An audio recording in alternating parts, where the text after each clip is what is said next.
There's no feeling more intense than starting over. If you deleted your homework the day before it was due, as I have, or if you left your wallet at home and you have to go back after spending an hour in the commute. If you won some money at the casino and then put all your winnings on red but it came up black.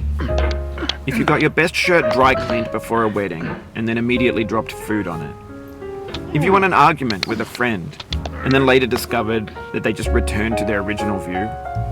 Starting over is harder than starting up. If you're not ready for that, like if you've already had a bad day, then what you're about to go through might be too much. Feel free to go away and come back. I'll be here.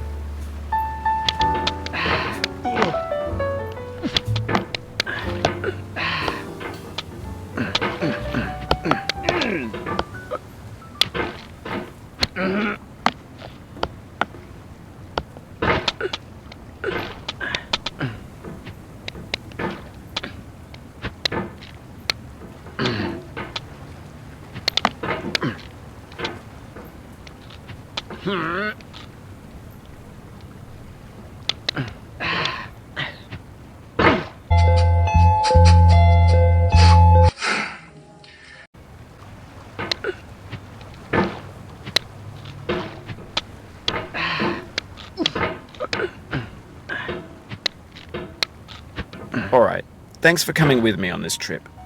I'll understand if you have to take a break at any point. Just find a safe place to stop and quit the game. And don't worry, I'll save your progress, always.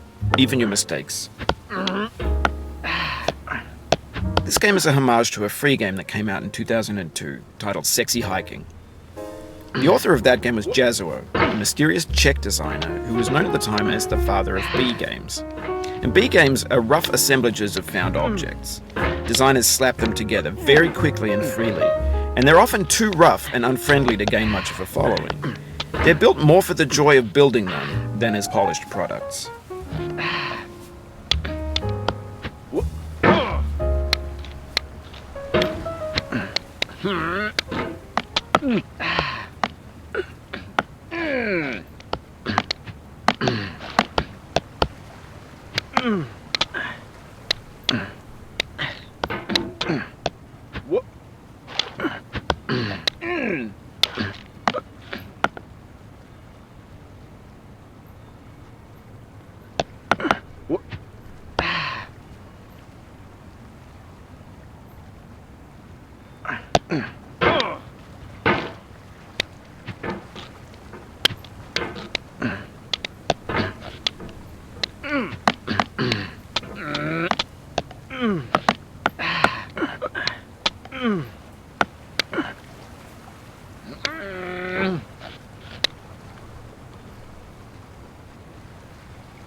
Oh, you just lost a lot of progress.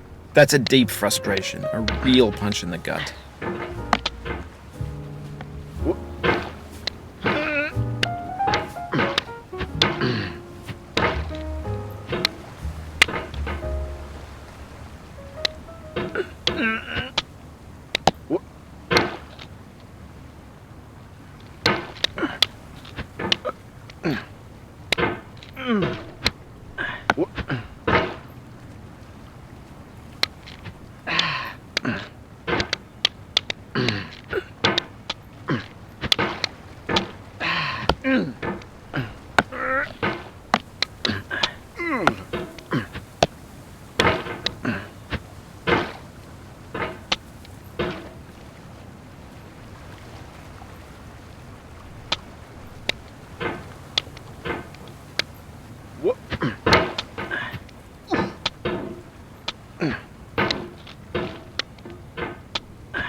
No.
रुक तेरे को बताते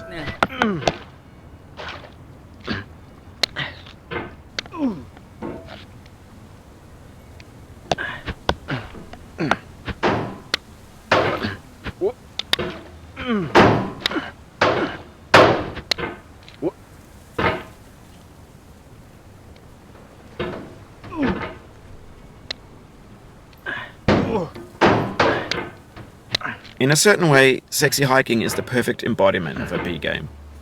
It's built almost entirely out of found and recycled parts, and it's one of the most unusual and unfriendly games of its time. In it, your task is simply to drag yourself up a mountain with a hammer.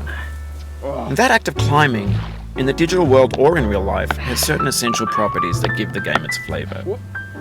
No amount of forward progress is guaranteed. Some cliffs are too sheer or too slippery, and the player is constantly, unremittingly in danger of falling and losing everything.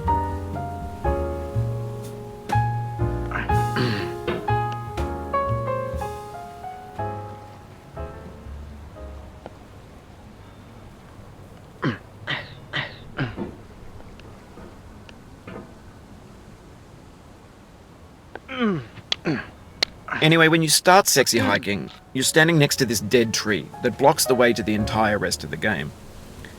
It might take you an hour to get over that tree, and a lot of people never got past it. You prod and you poke at it, exploring the limits of your reach and your strength, trying to find a way up and over. And there's a sense of truth in that lack of compromise.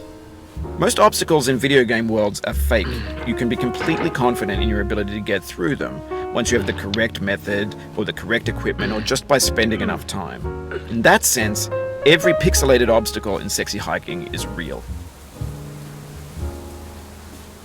The obstacles in Sexy Hiking are unyielding, and that makes the game uniquely frustrating. But I'm not sure Jazzuo intended to make a frustrating game. The frustration is just essential to the act of climbing, and it's authentic to the process of building a game about climbing. A funny thing happened to me as I was building this mountain. I'd have an idea for a new obstacle, and I'd build it, test it, and it would usually turn out to be unreasonably hard. But I couldn't bring myself to make it easier. It already felt like my inability to get past the new obstacle was my fault as a player rather than as a builder. Imaginary mountains build themselves from our efforts to climb them, and it's our repeated attempts to reach the summit that turns those mountains into something real.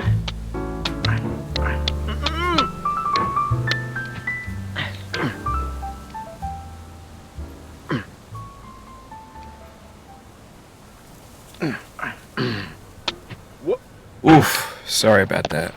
Are you comedy me?